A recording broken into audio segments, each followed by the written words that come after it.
Hello, welcome to the Oldog album release and Diamond birthday party. It's so great to be here and just doing this very interesting and unusual approach to to birthday and album release. So it's been an exciting year. I've just released the first Oldog album, and I would love a chance to play it for you and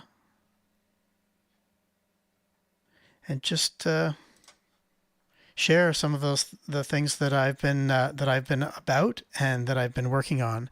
So. Feel free to just say hi in the chat. Hey, it's good to see you there, Martin. So one of the things that this is my first ever doing one of these live stream events, and one of the things that is going to be a learning curve for me, if not everybody else, is the time lag between when I actually say things and when they get to you and when they come up on the screen. So I will do my best to respond to the chat, and please at least say hello in the chat. It's great to have you here, and I love seeing who's online. But it's probably not as immediately responsive as, say, FaceTime or something like that. So that being said, let's jump in here. So this album, Oldog New Tricks. So the name Oldog is a very deliberate renunciation of the old expression, "You can't teach an old dog new tricks." And it's really, it's saying, no, that's not true. I'm getting to be an old dog. But I hope that there's a few new tricks in the repertoire. So that's why I've adopted the stage name and the producer name Oldog. And it seemed really obvious that the first album would be called New Tricks. Because it's really my exploration of a lot of kind of live looping and things from a bunch of different genres mashed together in kind of electronic music. And I've really been having a lot of fun just doing a deep dive in that. A tool that's really opened it up for me is Ableton Live, which is a DAW, digital audio workstation. And I've used a few different DAWs, but Ableton is by far my favorite because it gives a workflow which is more musician centric and is more flexible for doing things live, and for being really interactive. So there are other tools that are better for the studio. Ableton is much better for musicians and creative process and stuff like that. So what I'm gonna do is I'm gonna play through the album, the New Tricks album, and I'm an old guy. I'm going to treat it in an old guy way, imagining that it's a vinyl album that has a side A and a side B. And I'm going to use a couple of different ways of presenting side A and side B. Side A is going to be what I call automated live looping. And that uses a part of Ableton, which I'll show you in a minute. In much the way that these songs were created. So the live looping approach to it is much closer to the actual creation process of making the songs. The side B, I'm going to do, it'll be the first ever time I've ever done any live performance, virtual or not, using the second strategy, which is a thing that I'm calling DAW-J. And DAW-J is a lot like DJ, only I don't have any turntables. I don't have any DJ standard DJ equipment or decks or anything like that. So it's an entirely different way of approaching DJing using the DAW. And the reason, I'll talk a little bit more about that when I get to side B. We'll talk about a DAW J and how that whole concept came about. So that is the new Tricks album. And on the live stream, there is links. So during this thing, I'm just going to be talking and babbling over whatever's going on. So if you want a chance to actually hear the whole album in its studio version without me tweaking it on the fly or talking over it, there are links to the album on Bandcamp or streaming it on Spotify. So those are in the video. You'll see those links there. So without further ado, let us dive in to side A of Oldog, New Tricks. And hey, if anyone new is joining us, feel free to say hi in the chat, and I will do my best to respond. So the first song is called Crow Culture. And as a resident of Vancouver, I know about crows quite firsthand. During the pandemic, when we were all locked at home, the thing that I had to do while I was working was I had my front window open and I would just watch the crows hanging out in the front lawn and doing their thing. And I really like crows. Crows are some of the most intelligent birds out there. The reason why this song is even called Crow Culture is because I watched a documentary called The Intelligent World of Crows, and that just lined up with my experience of walking around the neighborhood and hanging out with the crows and just seeing what's going on with them. So crows are not the prettiest of birds. They're pretty darn scruffy, actually, and they're certainly not the most lovely singing voice. But they're always, I'm watching them and they're watching me, and they're always taking in their environment, and they're always figuring out what's going on, and they're always, getting a plan, and they can think of things on their own, and they can work together as well. So the first song is called Crow Culture, and I'm going to do it using the live looping. Let me get Ableton on the screen here. Here we go. So here's my Ableton set, and you can see there's basically two different approaches that Ableton takes. The more standard digital audio workstation is working with in kind of a horizontal linear way, where like a song is basically on a timeline, and that is useful for a lot of things. But what I really enjoy about Ableton is this other view here, which is what's called clip view. And in clip view, each of these columns here, let me get it slid over. There we go. Each of these columns is more or less an instrument, and then each of the rows is the instrument doing a particular thing. And so if you run down through all the rows, that will basically do the song. So for instance, if I click on just one of these things here under guitar, you've got a guitar piece in there. And then when we play the whole song, using the Ableton pushover here, which is one of my favorite toys, it'll play all of these things up here. So this is Crow Culture. I had a lot of fun just conceptually pulling in some bird sounds and some nature sounds in the background.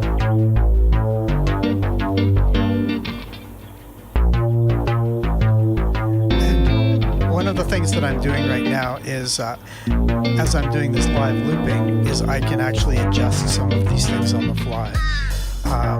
So on this little gizmo here with the knobs and the pads, I can change the filter sound on this bass. You hear it's really kind of clinkety.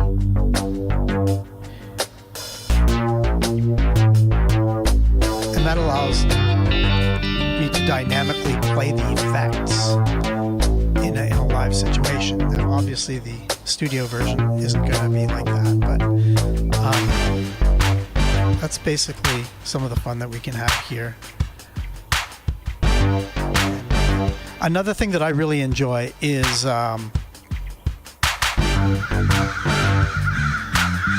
using echo effects. So when we get to the guitar here, I'll put a little bit of an echo loop on it.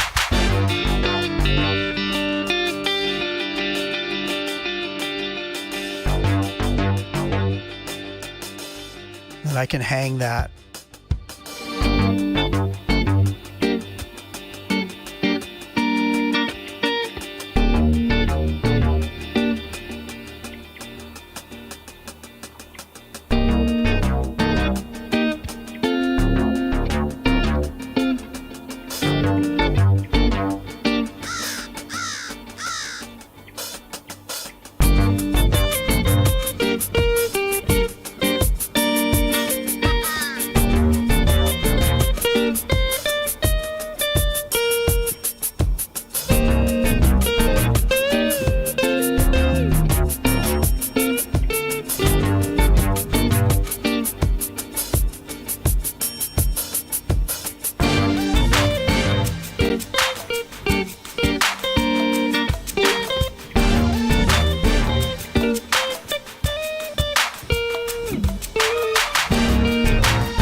Bit of reverb fade on that bass sound.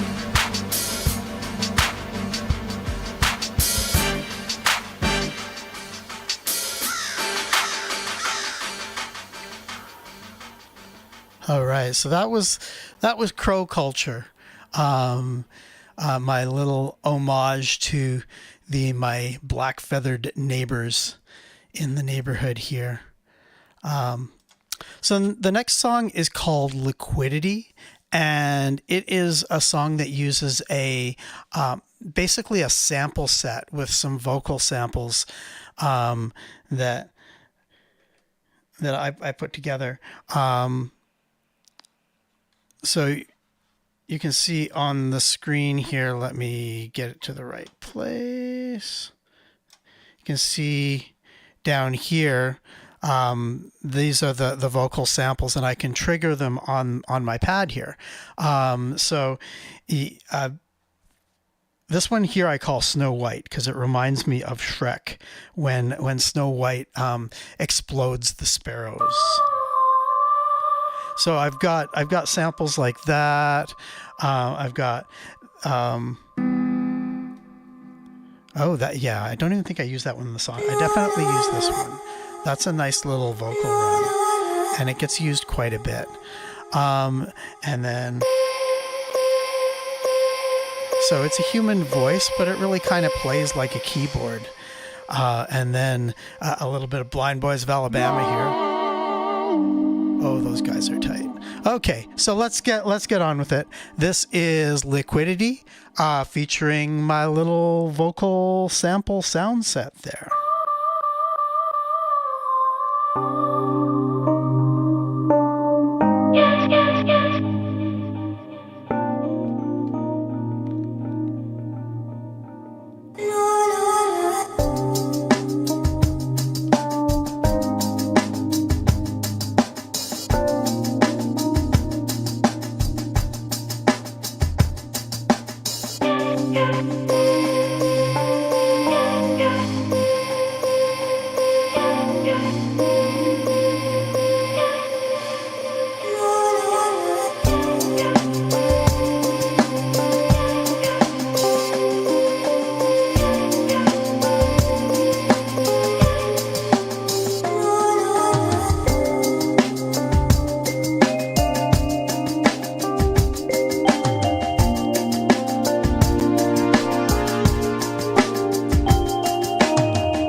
Just joining us, feel free to send a message on the chat. There's a little bit of a delay, but I will try to acknowledge everybody who's here.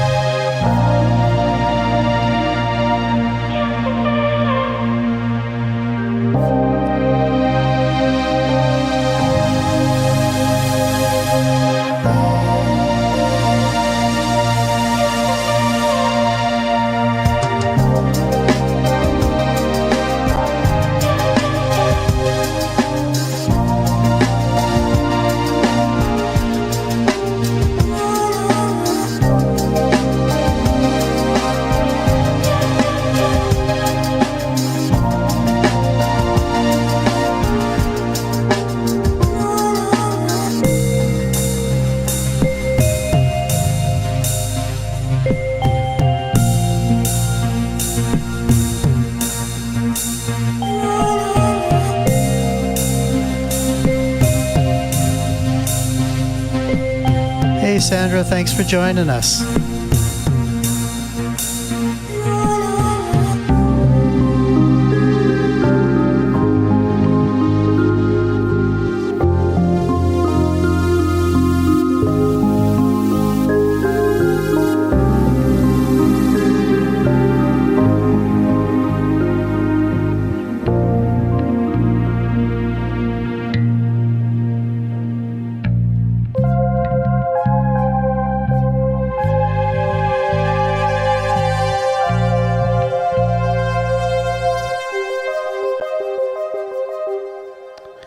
That was a little bit of Liquidity, a nice kind of gentle song. The next one is quiet, but in a different way. So a few of my friends volunteered to help me choose what songs should go on the album, and so I had mixed down very deliberately. I'd mixed down 15 songs, and I had decided that I'm going to put 10 on the album. So I'm going to choose the best 10 after I shortlisted 15, and then I want to whittle that down to 10 songs, and you know, my opinion counts for something, but it doesn't count for everything, because it's great to have other sets of ears listening to things. And so there were 2 songs in there that I would consider to have a little bit more of a dark feel to them. And only one of them made it to the album in the end, and even that, it looks like it's not the most favored thing for me to do, but I like this one. It's a lot of fun, and it is the only song that features a vocoder. Vocoder is that computerized voice thing that you hear in some music, and so you don't want to use that all the time, but occasionally vocoder is a little bit of fun. So here is a song called Things I Didn't Want to Know.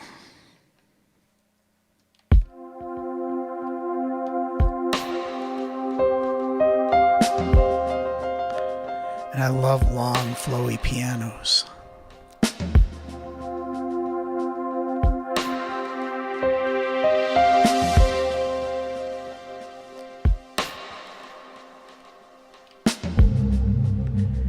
If you've got a subwoofer, now is the time to use it.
This is kind of a slow burn creeper song.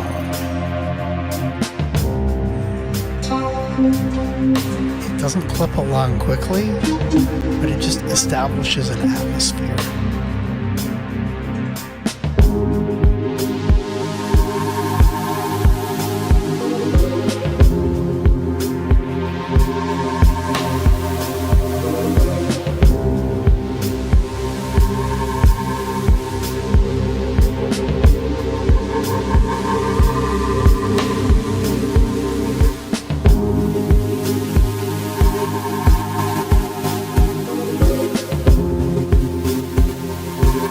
Another effect that I'm rather fond of is this gate. So this isn't on the original recording, but I'm adding it here. You can hear how the pad is kind of being broken up into little chunks.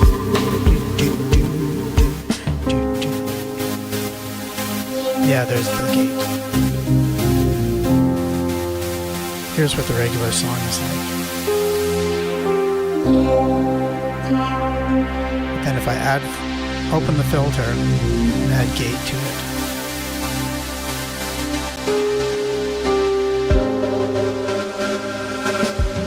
Hey Barb and Kevin, so glad to see you guys. I have to make it out there to the east sometime. East being Cranbrook for my Ontario friends. I guess it's not really east to you.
Accentuate the piano.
All right, that was a slightly spooky little thing called Things I Didn't Want to Know, featuring my one foray into playing with the vocoder, which is just a fun little thing to work with. Anyway, on an entirely different kind of emotional wave space, this next song is almost close to danceable, I think. This is a song called Workin' It, and it's another sample-based song. It's got a little chunk of a Brazilian tune called Bacanazzo, and it features some little, there's some horns in the song, and I think the whole song probably is driven by the trumpet riff, which you'll hear in it pretty quickly, and it's really funny how these songs are built. So I never come in with a conception of what a song is going to be. I come in and I just start playing with things, and then the song almost exposes itself and goes in a direction, and then I just keep iteratively playing with the direction and see where we end up. So this is a little loop of a song which gets blown into an entire full-fledged song in and of itself. So it's got this kind of funky beat thing going on.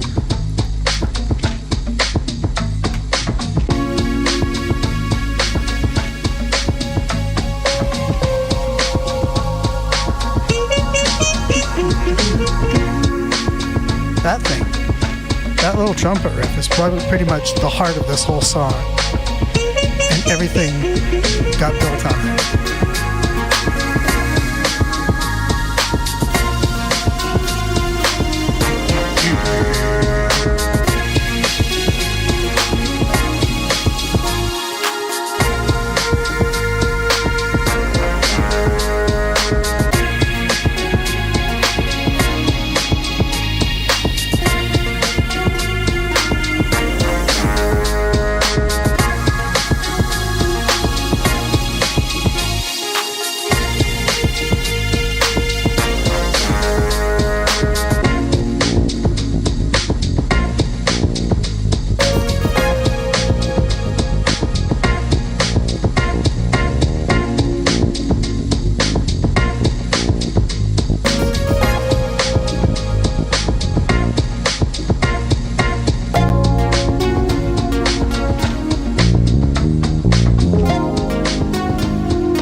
A musical idea which goes through so much music, a surprising amount of even electronic music production, is an idea which is really picked up from black churches, from soul gospel, and that is the whole concept of call and response. And so through a lot of my stuff, I just really gravitate towards that, and this one has a lot of call and response stuff going on in it. Is that one instrument will play a line and then the other instrument will echo back and play something different. And it's surprising how many of the EDM electronic guys have really picked up on that, and how core it is to a lot of what's going on in that scene.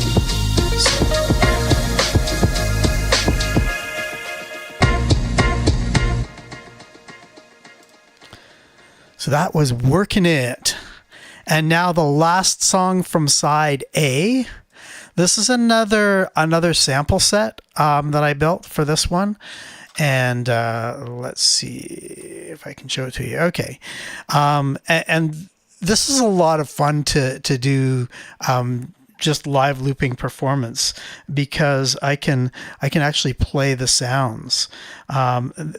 unlike the last sample set one where it was a longer sample and a longer piece of a song, these are little bits and pieces. So it's like the song's called Heart Thing, and it's because I've got that's the heart thing.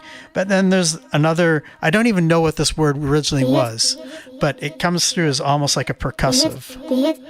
And then speaking of percussive, if you take like just one syllable of somebody's voice and then pitch it around, and then longer, and then using it almost like a string instrument, the voice. So this is Heart Thing with my vocal sample set there to drive it with. Let's see.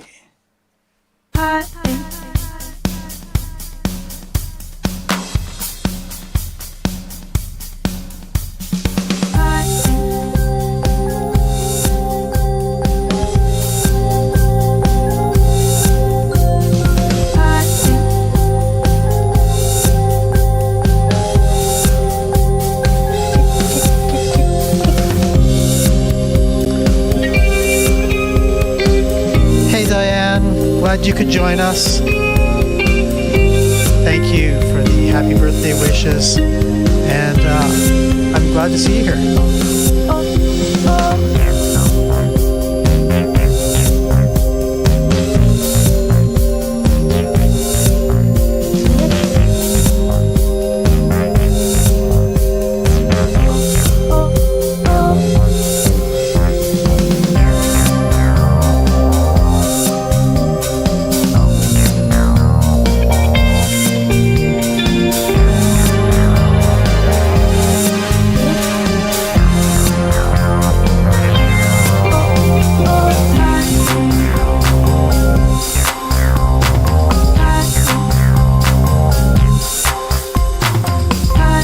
The beauty of these sample sets is that I can actually play it as an instrument along with the song, so I can go.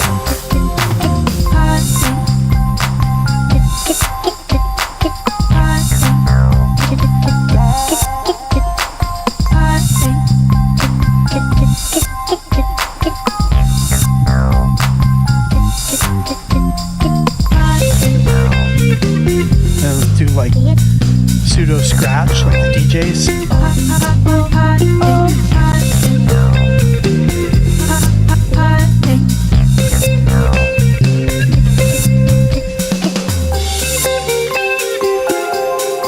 And this sample that I call the Waha loop, it's got so many great uses, that.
All right.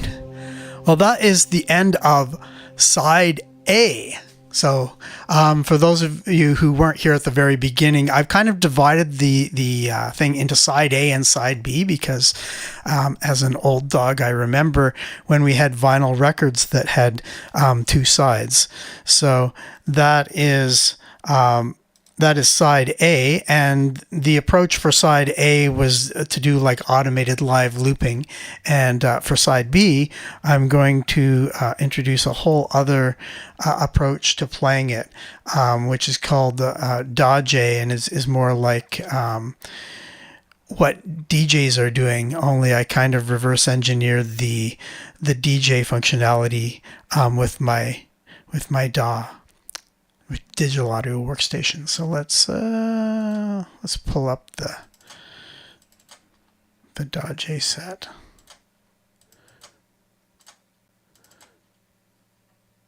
Here.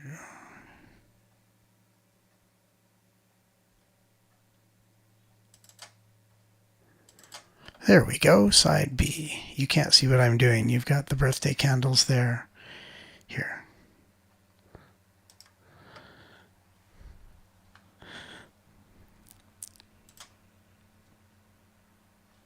Fun little.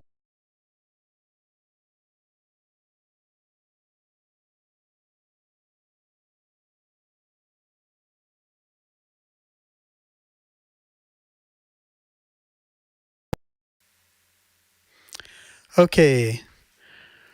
I think I'm back. There we go. Nice. So for the second set is side B, using the what I'm calling a DAW J. It's like DJ. Unlike the what I've been doing so far, which is live looping, where I've got all the little individual pieces and we're basically reassembling them and then processing them on the fly. This has the recorded songs on it. So let me get back to sharing Ableton.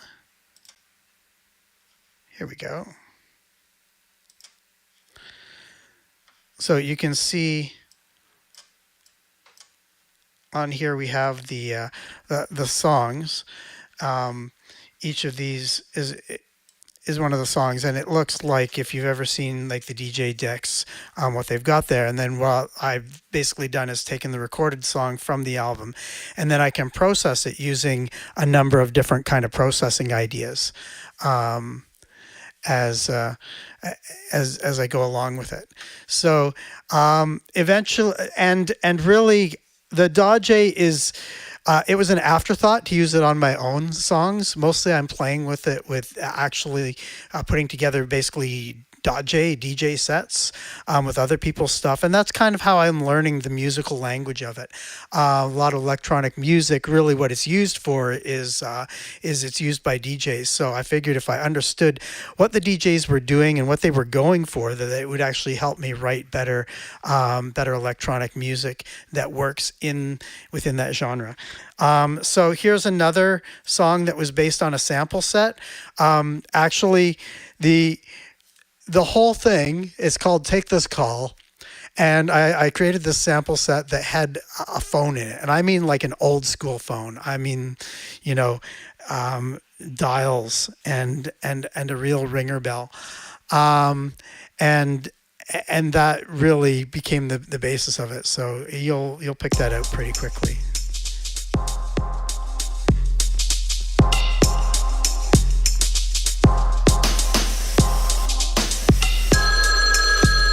There it is.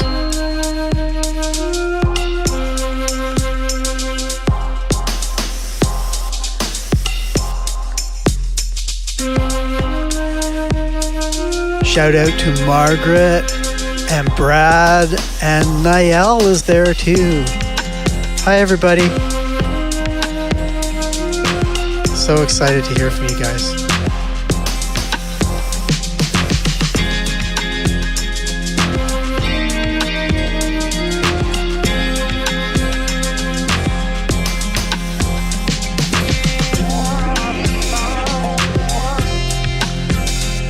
So one of the things that I enjoy doing with the DJ stuff is taking a little snippet of the song in flight and then just looping it and playing with it.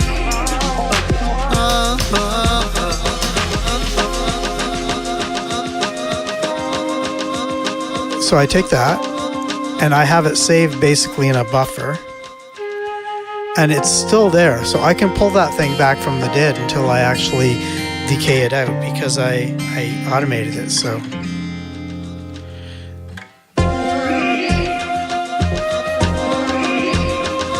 there it is. It's not super useful in this context, but with a lot of music, Nothing works better with music than itself from a different part in the song, because it all tends to be in the right key and the right tempo.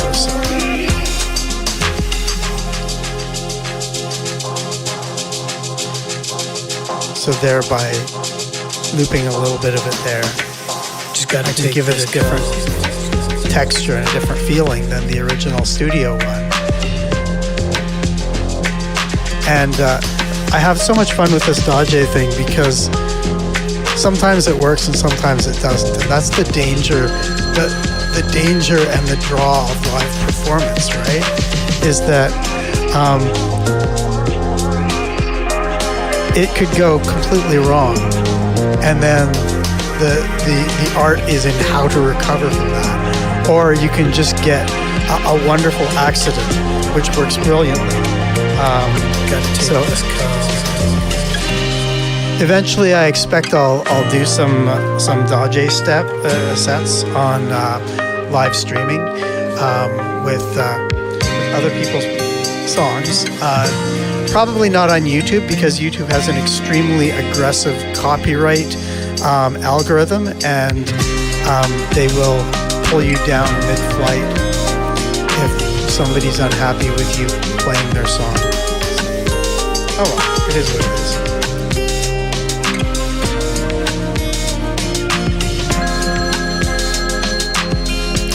And for anyone who's joined us but wasn't here at the beginning, if you want to hear the songs without me talking over them and mutilating them on the fly, which is more or less what I'm doing right now, there's links to the songs on Bandcamp and Spotify in the description of the video. So. Hi Jim, glad you could join us. Been a while.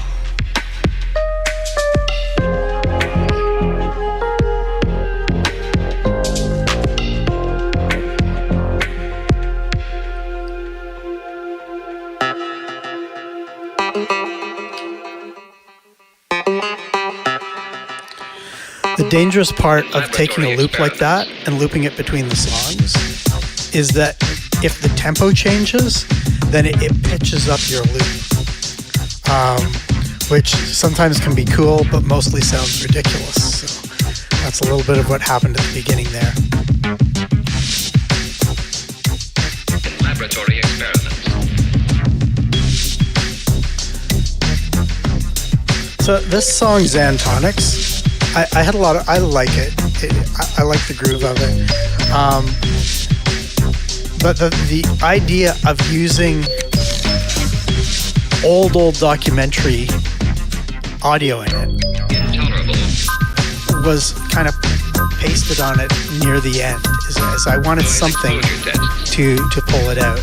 And I thought it would be really cool if I could find some documentary stuff about like the old 60s astronauts.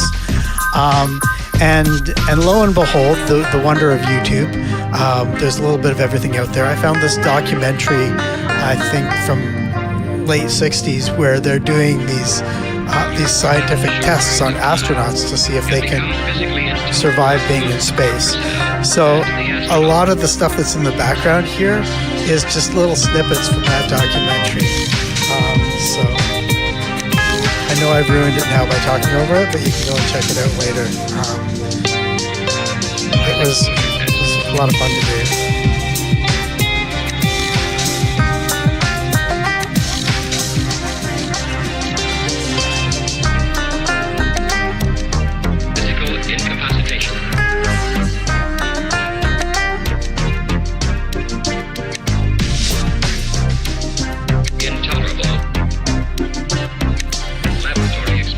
So some of the things you can do with the whole Dodge groove is you can add effects to it, so I can filter it on the fly.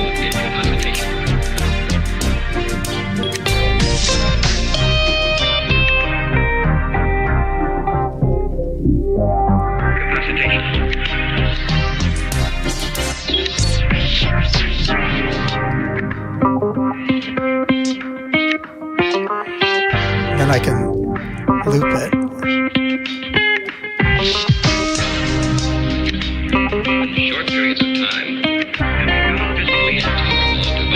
And the astronaut.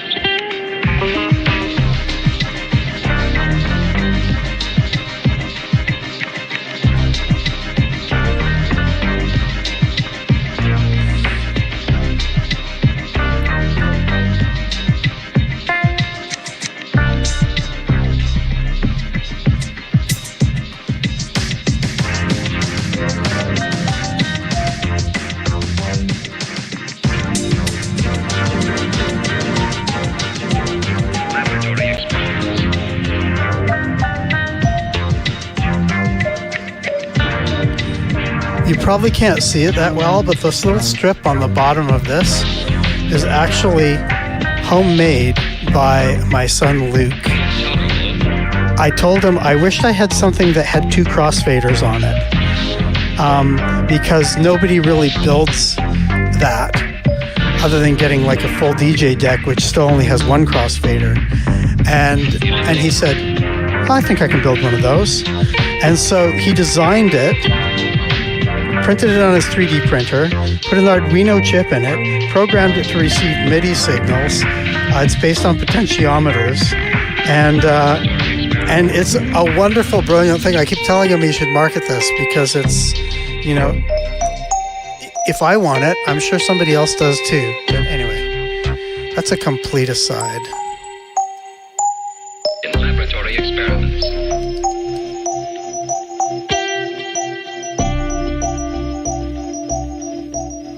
There's the tempo change again, changing the key.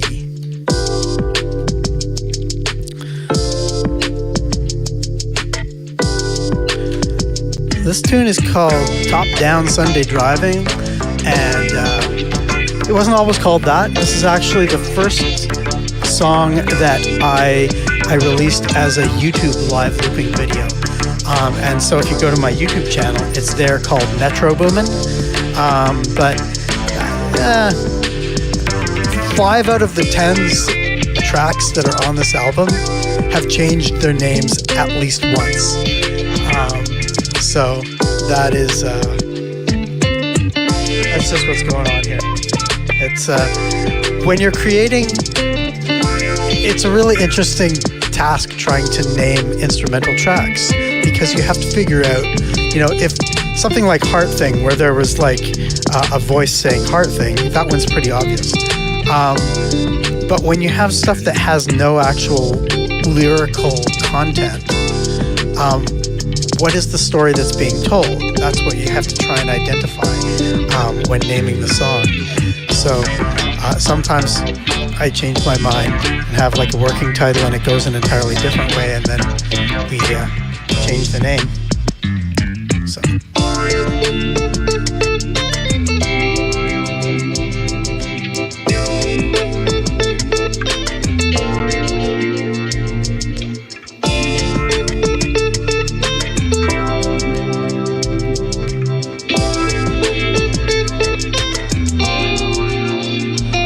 Hi, Niall.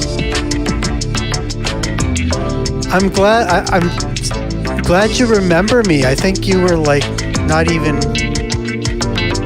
1.5 when I saw you.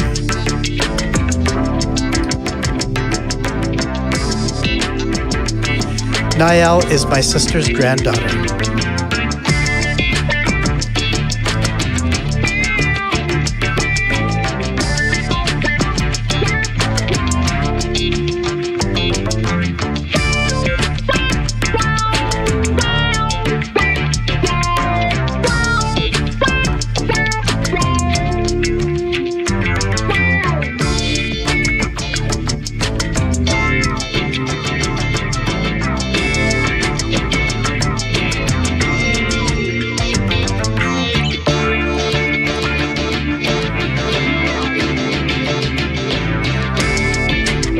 So I took a little loop and then added it in there, and then if I don't like it, I just kind of pull it out.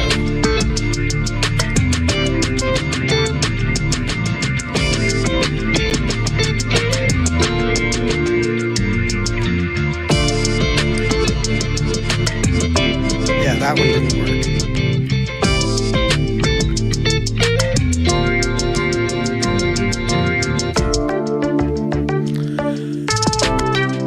that note is still there.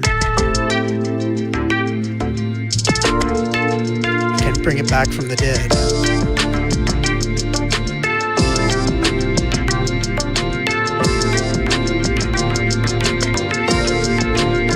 And then put it to sleep.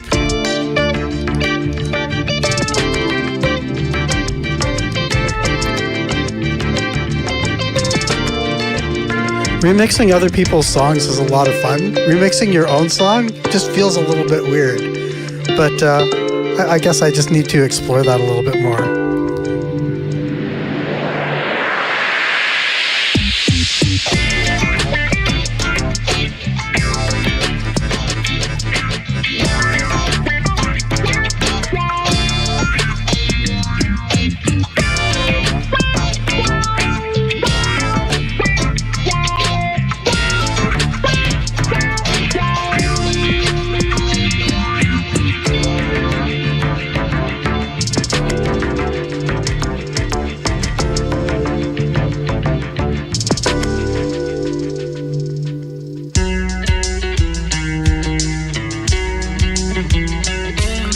All right, this is a little tune called Skeleton Party.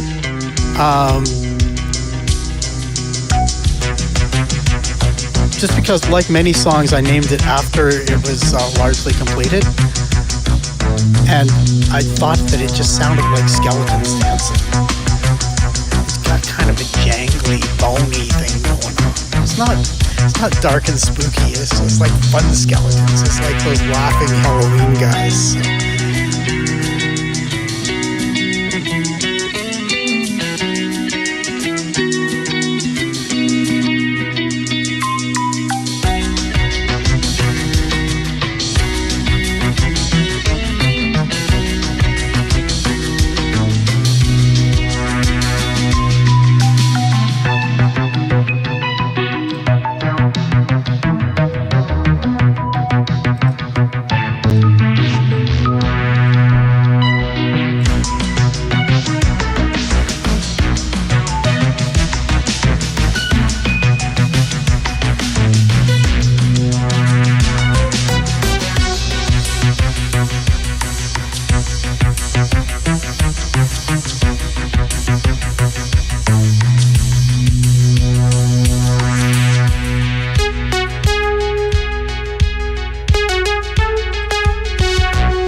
Here's the candles back for Niall.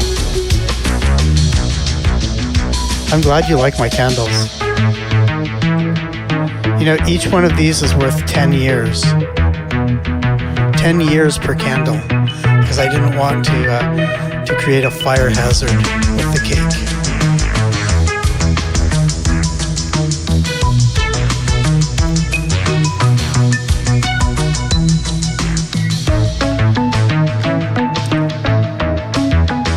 And if you watch it, it's not just a picture. The candles are actually burning.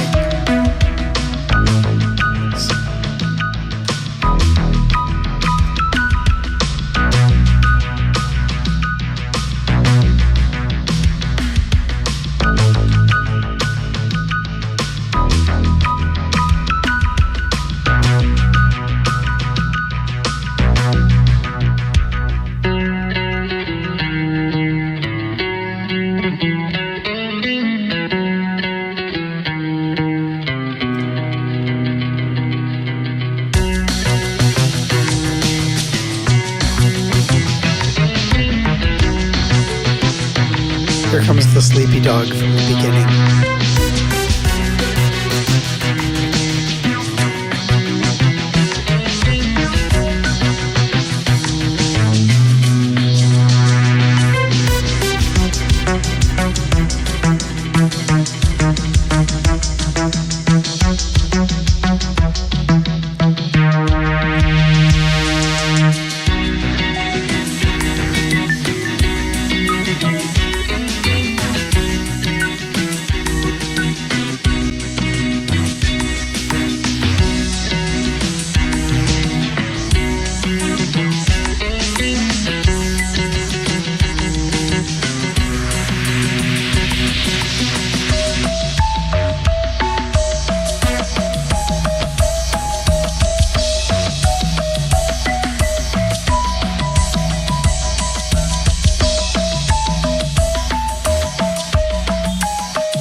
And the last song is another one that had a title change. This is currently called Dr. Funkenstein. Or Funkenstein. Steen or Stein? You'd think with the Austrian roots I would be able to get German words right. Anyway, Dr. Funkenstein. Used to be called Funk Club Fun, but when I sent out the demos to some friends to say what they liked and thought should be on the album, one of the people suggested that I should change that name because it sounded more like the name of a sound patch than the name of a song. And so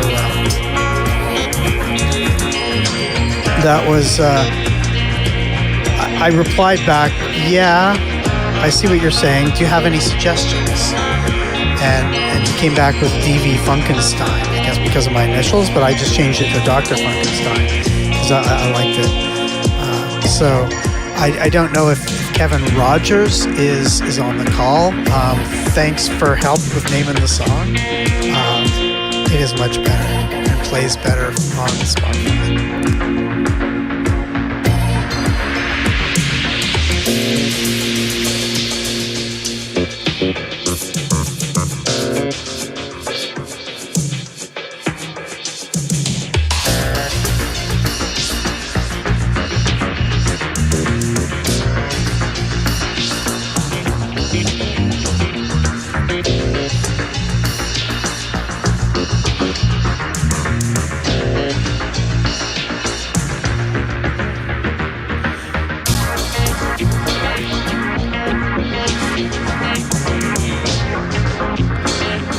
As this is the last song, we kind of work towards signing out here. Turning 60 is a weird thing. It really,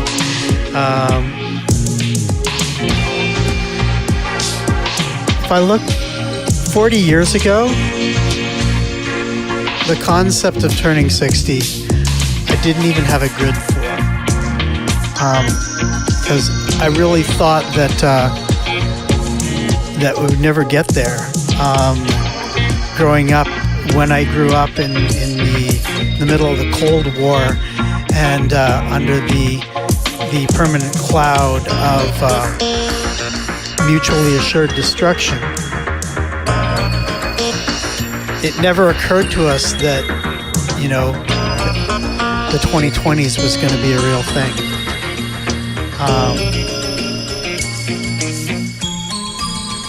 So it's fascinating to get here. It's really good, and I really I love the support of all my family and friends. You know, I feel if I'm allowed to reflect a little bit, I think I spent too many decades trying to be right and or good enough, either at the same time or alternatively. But you know, you grow up in a world where you're always surrounded by people who are better looking, stronger, smarter, more talented than yourself, and you know all that stuff is only going to get worse with age. But I think that I have a lot more peace being 60 than I did being 20 or 40 or 50. And I really want to make it a goal to live out of gratitude and humility. I think that those are probably the two keys right now in my thinking to really, you know, making it work. You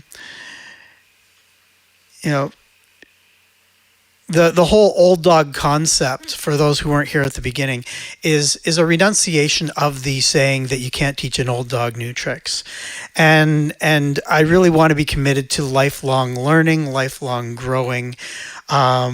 Obviously, you know, never going to become a rock star, never going to be brilliant at any particular thing, but I've been privileged to live in this crazy period between 1963 and 2023, and Lord willing, ahead somewhat too. And just, it's like living in several different lives. So many different things have happened in my lifetime and in our lifetime.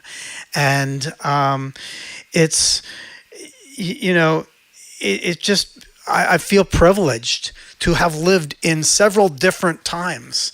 And, you know, with the as a creative person, the tools and the breadth of experience that is available to us and is just extraordinary. I can't think of the opportunity to do a lot of the things that we do now, to have gone to a lot of the places that I've gone, and to just really meet and know people, all sorts of different people, different cultures, different religions, different mindsets, different ages. And I've just been super blessed to have an extraordinary diversity of life.